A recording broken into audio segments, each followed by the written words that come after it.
Todo lo que veréis a continuación es un crimen real y te contamos cómo ocurrió.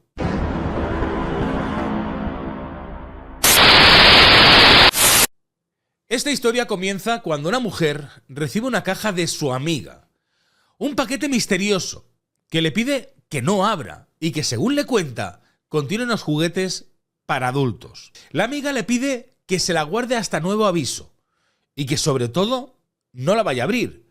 Pero todo cambia cuando descubre lo que de verdad contiene esa misteriosa caja. Parece ciencia ficción, pero creedme que no lo es.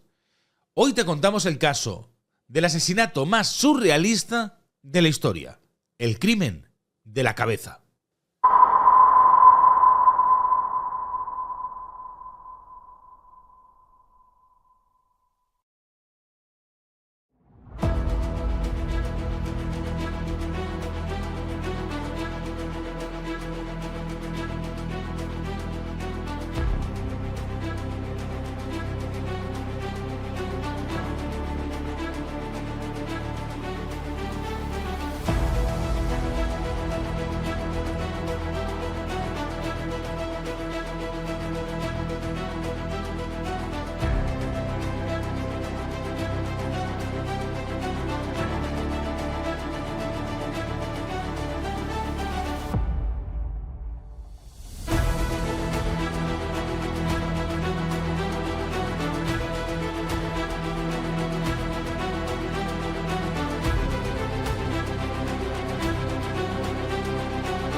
Una mañana, como otra cualquiera, Carmen Mendoza se levantó, desayunó y se preparó para hacer unos recados.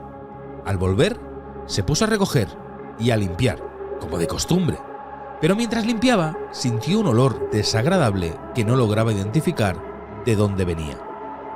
Tras varias vueltas por la casa y sin saber el porqué de ese olor, entró a la habitación de invitados y, al acercarse a uno de los armarios, detectó que el olor se intensificaba cada vez más, por lo que abrió el armario y vio la caja que meses atrás su amiga le había pedido que guardara. El olor parecía venir de ahí, por lo que decidió abrirla. Dentro encontró un bulto grande. Fue en ese justo momento cuando todo dio un giro de 180 grados. Carmen Mendoza descubrió que tenía en su propia casa, dentro de una caja, un cráneo humano en descomposición, envuelto en papel de regalo. Se trataba de Jesús Mari Baranda, la pareja de su amiga María del Carmen, quien llevaba desaparecido desde febrero de ese mismo año.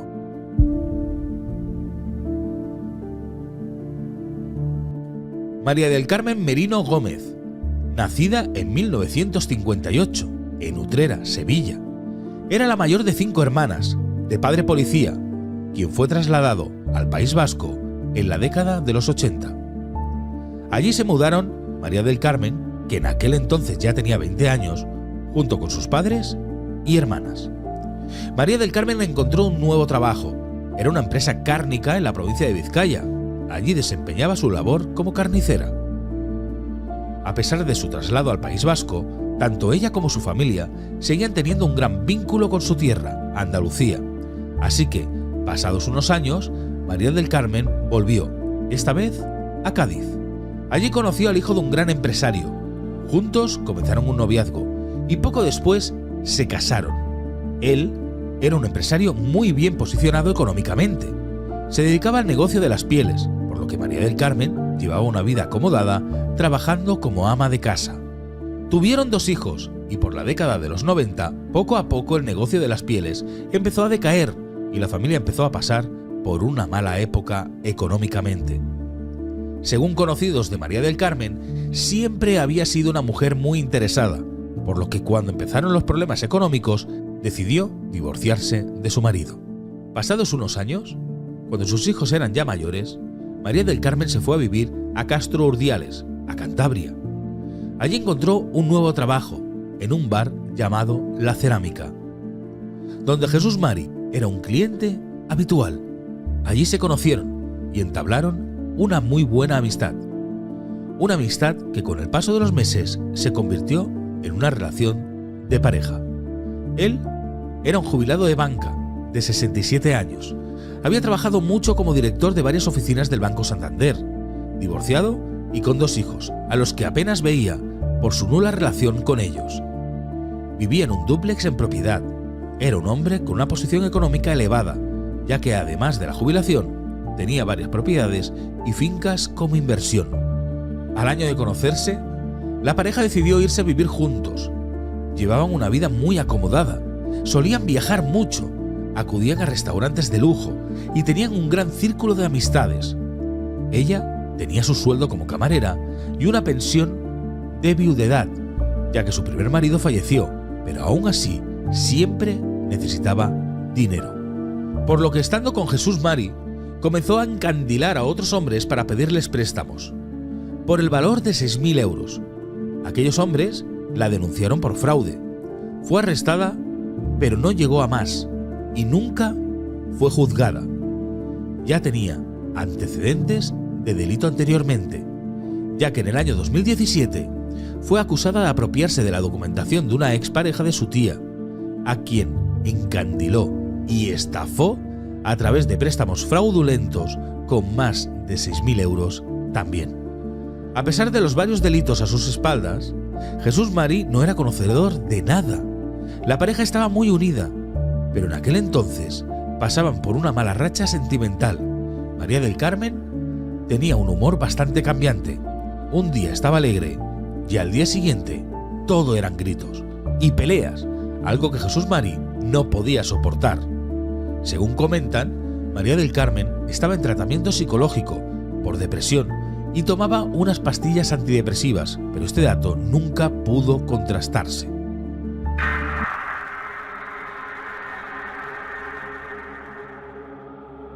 En febrero de 2019, Jesús Mari desaparece misteriosamente.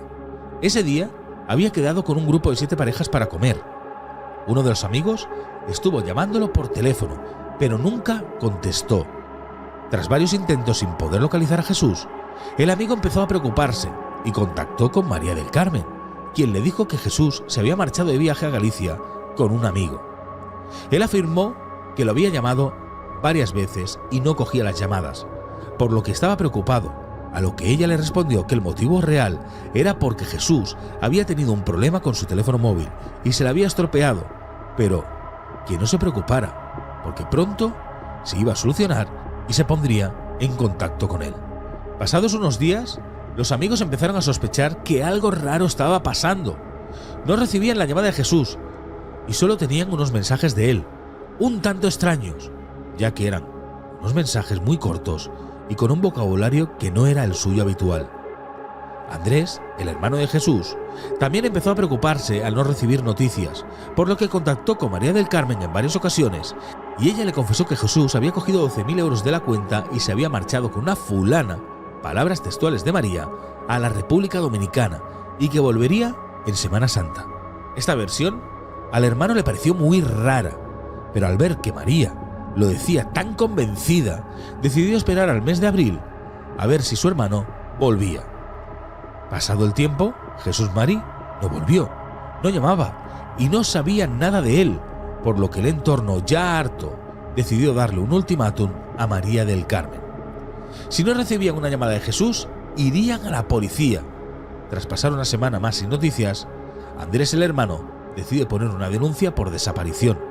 Contó a la policía que llevaban 2 meses sin saber nada de él, que no cogía el teléfono, no llamaba habían recibido unos mensajes muy extraños y que según su mujer se había llevado 12.000 euros. Al ver que el hermano había denunciado, María del Carmen decidió poner también una denuncia a la policía. Ella denunció la desaparición y el tema del dinero, pero no contó nada sobre los mensajes y las llamadas. Les dijo que lo único que sabía es que se había ido de viaje con un amigo. La policía empezó a rastrear los movimientos de la cuenta donde Jesús había sacado los 12.000 euros y el origen de esos mensajes. Descubren que el dinero fue retirado después de la desaparición y que fue retirado en cantidades de 900 euros, el máximo que permitía la tarjeta, hasta completar el total de la cantidad. Jesús tenía otras cuentas en las que no se podía operar con tarjeta y que desde que había desaparecido no se habían hecho movimientos. Además, los movimientos de la tarjeta indican que el dinero fue retirado en la localidad de Castro Urdiales y alrededores, por lo que todo apuntaba que Jesús no estaba ni en Galicia ni en la República Dominicana. La policía interrogó a María del Carmen, ya que sospechaban que el dinero lo podía haber sacado ella, a lo que ella lo negó absolutamente todo, por lo que empezó a sentirse acorralada. Pensó que irían a su casa a hacer un registro, por lo que llamó a una amiga llamada Carmen también. Le pide que le guarde una caja, porque está haciendo limpieza, que la policía va a ir a registrar su casa y tiene unos juguetes para adultos que le da vergüenza que los vean. Le pide el favor de que se quede con la caja hasta que termine todo y la amiga acepta sin problemas. La amiga recibe la caja envuelta en papel de regalo y le pide que no la abra. Carmen, la amiga, guarda la caja en un armario que tenía en la habitación de invitados y le pide que no se preocupe, que ahí estará resguardada hasta que la necesite. Una caja que queda en el olvido, hasta que unos meses más tarde, Carmen, la amiga, empieza a notar un fuerte olor en toda la casa, por lo que decide mirar de dónde proviene, y al abrir el armario donde tenía el paquete de su amiga, se lleva la gran sorpresa. Carmen tenía la cabeza del marido de su amiga María del Carmen en el armario, por lo que aún en shock, Carmen decide llamar a la policía, quienes se presentan de inmediato en la vivienda. La policía, al descubrir lo que contenía el interior de la caja, le pregunta a Carmen y ella les dice que su amiga María del Carmen se la había entregado meses antes, pidiendo que no la podía abrir e indicando que solo eran juguetes para adultos. La policía le pide a Carmen que llame a su amiga y le confiese lo que ha encontrado. Al llamarla, María del Carmen le dice que no haga nada, que ya va para su casa, a lo que Carmen le responde que ni se mueva, que la policía ya está de camino a buscarla. Cuando la policía se encuentra con María del Carmen, esta les cuenta que no sabe nada de lo que contenía la caja. Les da una versión en la cual ella confiesa recibir la caja en la puerta de su casa unos meses atrás y que la guardó con mucho cariño porque era el único recuerdo que tenía de Jesús. Les contó que Jesús la había abandonado porque ya no la quería y que cuando comenzó la investigación por la desaparición de Jesús, ella le dejó la caja a su amiga porque sabía que iban a registrar la vivienda. Le preguntaron por el teléfono móvil de Jesús, quien dijo que se le había caído en el baño y que por ese motivo no respondía a las llamadas. Con la versión de María del Carmen, la policía supo al momento que estaba mintiendo y al rastrear la localización de los mensajes del teléfono de Jesús, descubren que la localización provenía de la misma localidad de Castro Urdiales, por lo que todo apuntaba a que María del Carmen era la principal sospechosa.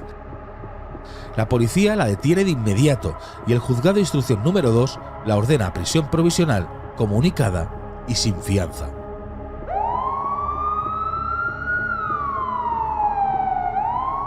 Tras registrar y analizar la vivienda, encontraron restos de sangre en algunas zonas de la casa.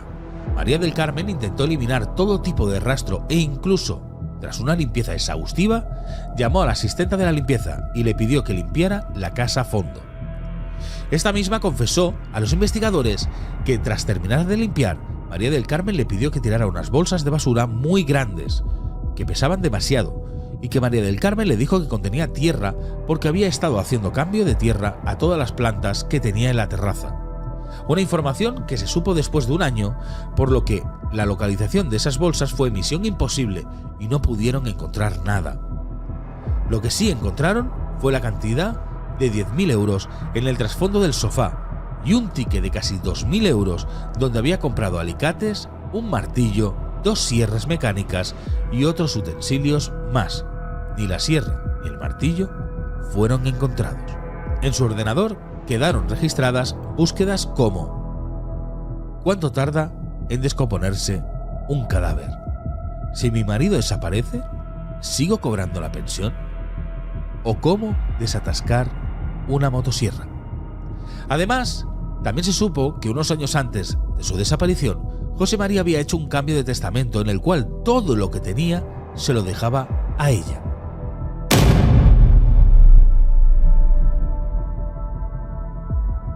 ¿Llevó usted un paquete con la cabeza de su marido dentro a Carmen Mendoza? No, en ningún momento.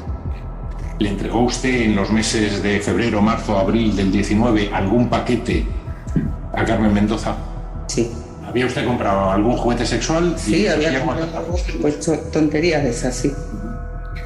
Y le hice la broma de meterlo en la bolsa de basura, después se lo metí en un neceser, se lo envolví en papel. ¿Perdón? En un neceser. ¿En un neceser? Y después se lo envolví en un papel de regalo con lo típico, que tenía juguetes sexuales ahí y que me lo guardara. Lo que pasa que a mí ya después ni yo me acordé. ¿Se llevó el paquete? Sí. El juicio se celebró el 7 de noviembre del 2022. Un juicio que tardó en ser celebrado por la pandemia del COVID-19. Durante aquel tiempo, el caso se hizo tan mediático que la opinión pública sacó varias versiones sobre lo ocurrido. Unos decían que en realidad la amiga Carmen era la amante de Jesús y que la caja nunca se la había dado a María del Carmen, sino que Carmen había sido la autora. Otros decían que habían sido unos sicarios contratados por María del Carmen y que les había pagado con los 12.000 euros que faltaban de la cuenta, y que la cabeza era la prueba de que se había hecho el trabajo. E incluso otras personas dijeron que para esas fechas María del Carmen había hecho muchas empanadillas y croquetas y que había sido repartidas por todo el pueblo con los restos de Jesús Mari. Pero la versión que barajaba la policía era otra muy distinta. Dedujeron que por las fechas de San Valentín, Jesús Mari se enteró de que María del Carmen estaba con otro hombre, un hombre de nacionalidad colombiana, por lo que decidió no seguir con la relación y le pidió a María del Carmen que se marchara de la casa, a lo que ella se negó y terminó por acabar con Jesús de la manera más macabra. En el juicio, María del Carmen negó haberle entregado la cabeza en una caja a su amiga Carmen. Mantuvo en todo momento la versión de que dentro de esa caja había juguetes para adultos y que ella era inocente. Pero con las abrumadoras pruebas que había a su alrededor, quedó demostrado que María del Carmen fue la autora de los hechos. Indicaron que horas antes de cometer el crimen, sedó a Jesús Mari y que tras quedarse dormido fue cuando acabó con la vida de él, lo descuartizó y se deshizo de los restos en bolsas de basura, pero que dejó la cabeza como evidencia de la muerte de Jesús para así poder cobrar la herencia. Antes de guardar la cabeza, la quemó para evitar que, durante el proceso de descomposición, oliera. La forró con papel de periódico y la metió en varias bolsas y una vez guardada se envolvió la caja con papel de regalo y se la entregó a su amiga Carmen. La policía encontró pruebas de que la relación entre la pareja estaba bastante deteriorada y que María del Carmen tenía varias deudas económicas que se le iban acumulando con el paso del tiempo. Unas deudas que superaban los 20.000 euros, por lo que el móvil del crimen tenía que ser económico. Respecto a la autopsia, al no ser encontrado el cuerpo de Jesús Mari, no se pudo identificar la causa de la muerte. Finalmente, como la compra de utensilios como martillos o una motosierra, así como la correspondiente consultas en internet para informarse sobre cómo funcionaba dicho artilugio.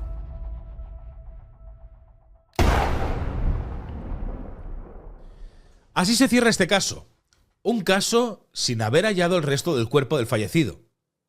Y una de las cosas más sorprendentes de este caso es que durante todo este tiempo, desde febrero, cuando ocurrieron los hechos, hasta octubre que fue detenida, durante 8 meses la mujer siguió llevando una vida aparentemente normal, yendo a sus clases de sevillanas, salir y quedar con amigos como si nada de esto hubiera pasado. La avaricia, la frialdad y el poder del dinero jugaron un papel muy importante. Una persona que su único propósito era tener un nivel de vida por encima del resto, sin importar a quienes dejaba en el camino.